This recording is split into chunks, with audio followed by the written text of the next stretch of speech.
আপনারা দেখেছেন গত কিছুদিন আগে ওসমান হাদিকে গুলি করেছিল। আমি তীব্র প্রতিবাদ করেছিলাম।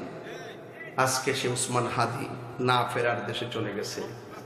ইন্না লিল্লাহি ওয়া ইন্না ইলাইহি রাজিউন। সে হাদি আজ চলে গেছে। আমি একটা ছবি দেখে আমি স্তব্ধ হয়ে গেছি। তার বাচ্চাটা কাদের মধ্যে ছিল এইভাবে, ফুটফুটে বাচ্চাটা, কত আগ্রহ নিয়ে বাবা তার বাচ্চাটাকে কাঁধে তুলে আনন্দ করেছেন। সে আনন্দ হয়তো বাচ্চাটা আর পাবে না। বাচ্চাটা এতিম হয়েছে, স্ত্রীটা বিধবা হয়ে গেছে, মা তার সন্তানকে হারাইছে। আল্লাহ পাক যেন এই হাদিকে জান্নাতুল ফেরদৌসের আলা মাকাম দান করে, আমিন করুন। আমি পরিষ্কার ভাষায় বলতে চাই, ভাই, আপনার সাথে আমার রাজনৈতিক দ্বন্দ্ব থাকতে পারে, মতাদর্শের ভিন্নতা থাকতে পারে, কিন্তু খুনের পথ বেছে নেওয়া, মেরে ফেলার পথ বেছে নেওয়া, এই সংস্কৃতিটা ভালো নয়। লাশ নিয়ে রাজনীতি আমরা চাই না। লাশের খেলা আর হোলি খেলা আর আমরা দেখতে চাই না। কথা বলেন ঠিক না? এই জন্য শুরুতেই বলছি, যার চলে যায় সে বুঝে হায় বিচ্ছেদি কি যন্ত্রণা, অবুঝ শিশুর অবুঝ প্রশ্ন, কি দিয়ে দেব সান্ত্বনা।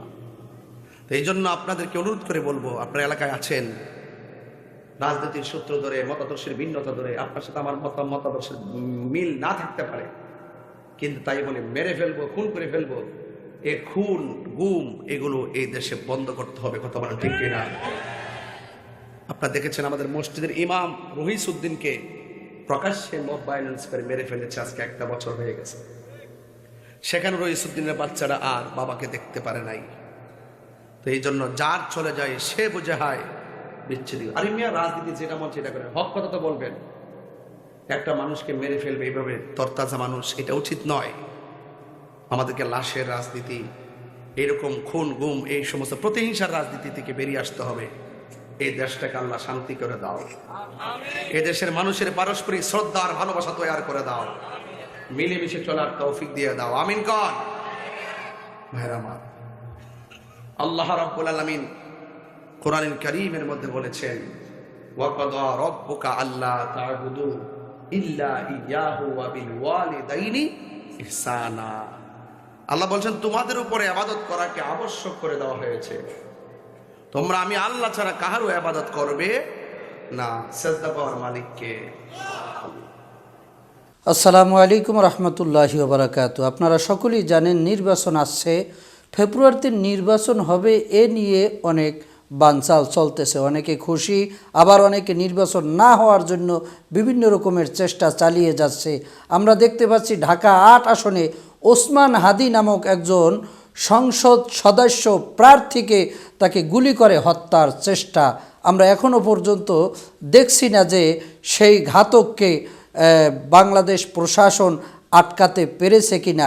তবে এরকমের বক্তব্য পেয়েছি, নির্বাচন কমিশনের পক্ষ থেকে কেউ একজন বলেছে এরকমের গুলি খাওয়া একটি বিচ্ছিন্ন ঘটনা, এটা বড় কিছু না। নাউজুবিল্লাহ মিন জালিক। মানুষ হত্যা কতটা জঘন্য পাপ তা ইসলাম কি বলে আলোচনা করবে মুফতি আব্দুর রাজ্জাক আল কাদেরী। আসসালামু আলাইকুম ওয়া রাহমাতুল্লাহ। ওয়ালাইকুম আসসালাম। জি হজরত, আপনি বুঝতে পেরেছেন যে আজকের আলোচনাটা আমাদের কি?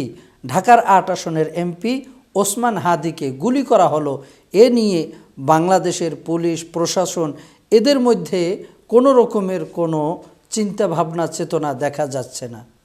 তো ওসমান হাদি বাংলাদেশের একটা নাগরিক, তিনি বর্তমানে ঢাকা 8 আসনে যিনি এমপি পদপ্রার্থী হয়েছে, উনি হকের উপর কথা বলে সত্যটা বলে যাচ্ছে। এটাই হলো তার মূল কাজ। আসলে কি সত্য এখনও কেউ ক্লিয়ার করে সত্য কথাও বলতে পারবে না, এদেশে সত্য আলোচনাও করতে পারবে না, সত্য উদ্ঘাটনও করতে পারবে না। এখন বর্তমানে সেই পরিস্থিতি দেখা যাচ্ছে। আজকে আপনার মাধ্যমে আমরা জানব মানুষ হত্যা এটা কত বড় জঘন্যতম অপরাধ।